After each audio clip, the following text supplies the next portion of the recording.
Macam mana nak pasang armrest Myvi ni? Let's watch.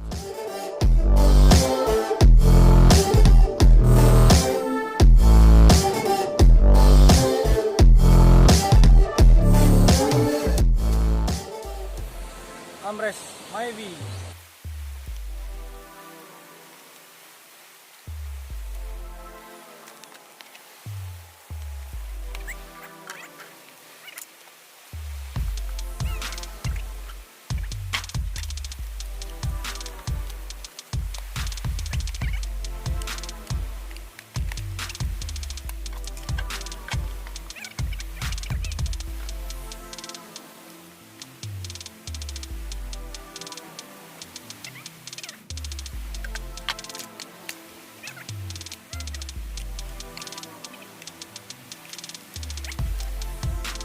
Bismillahirrahmanirrahim. Okey, kita akan pasang dia ni kat sini.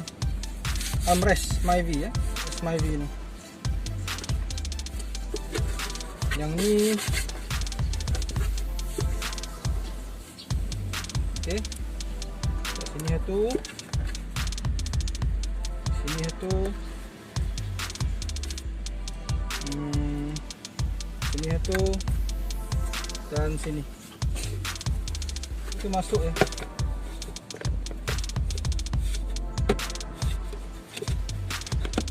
Okey, masuk. Ngam-ngam sui masuk. Dan kita ambil skru ni. Banyak bagi skru lah. Kita skru dalam dulu.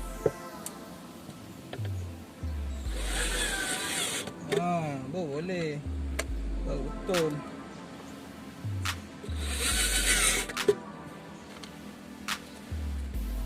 Dalamnya ada lubang untuk skru ah. Dia pandai dah masuk.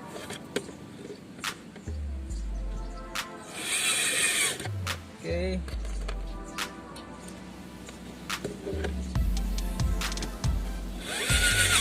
Alright. Oh, kuat.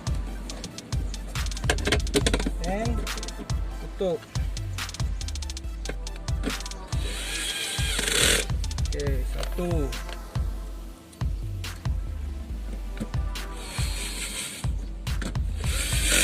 Dua.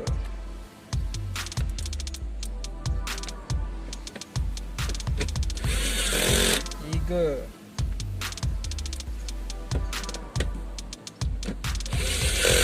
Empat. Okay, kalau perasan kat belakang ni ada stopper ni.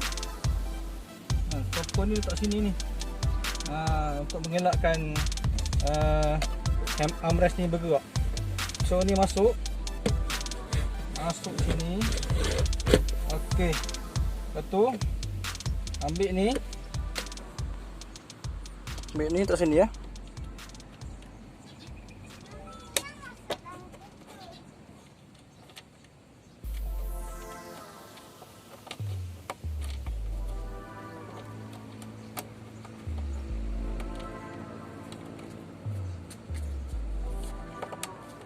Okey.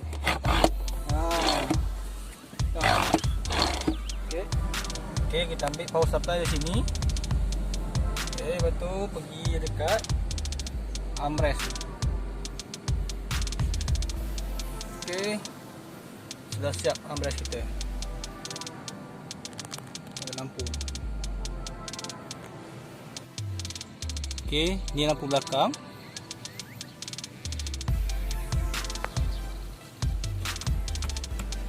Okey, dah siap kita punya armrest.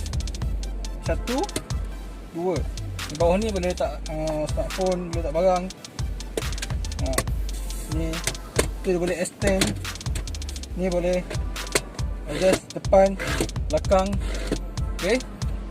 Boleh adjust belakang, depan. Sebelah sini ya. Dan boleh relax kat sini. Memang terbaik lah. Alhamdulillah. Macam bawa kereta mewah pula. Padahal bawa Myvi je. Boleh tinggi. Okey. Jangan lupa like dan subscribe channel Shoot DIY Channel. Terima kasih dan jumpa lagi di video yang akan datang insya-Allah. Assalamualaikum.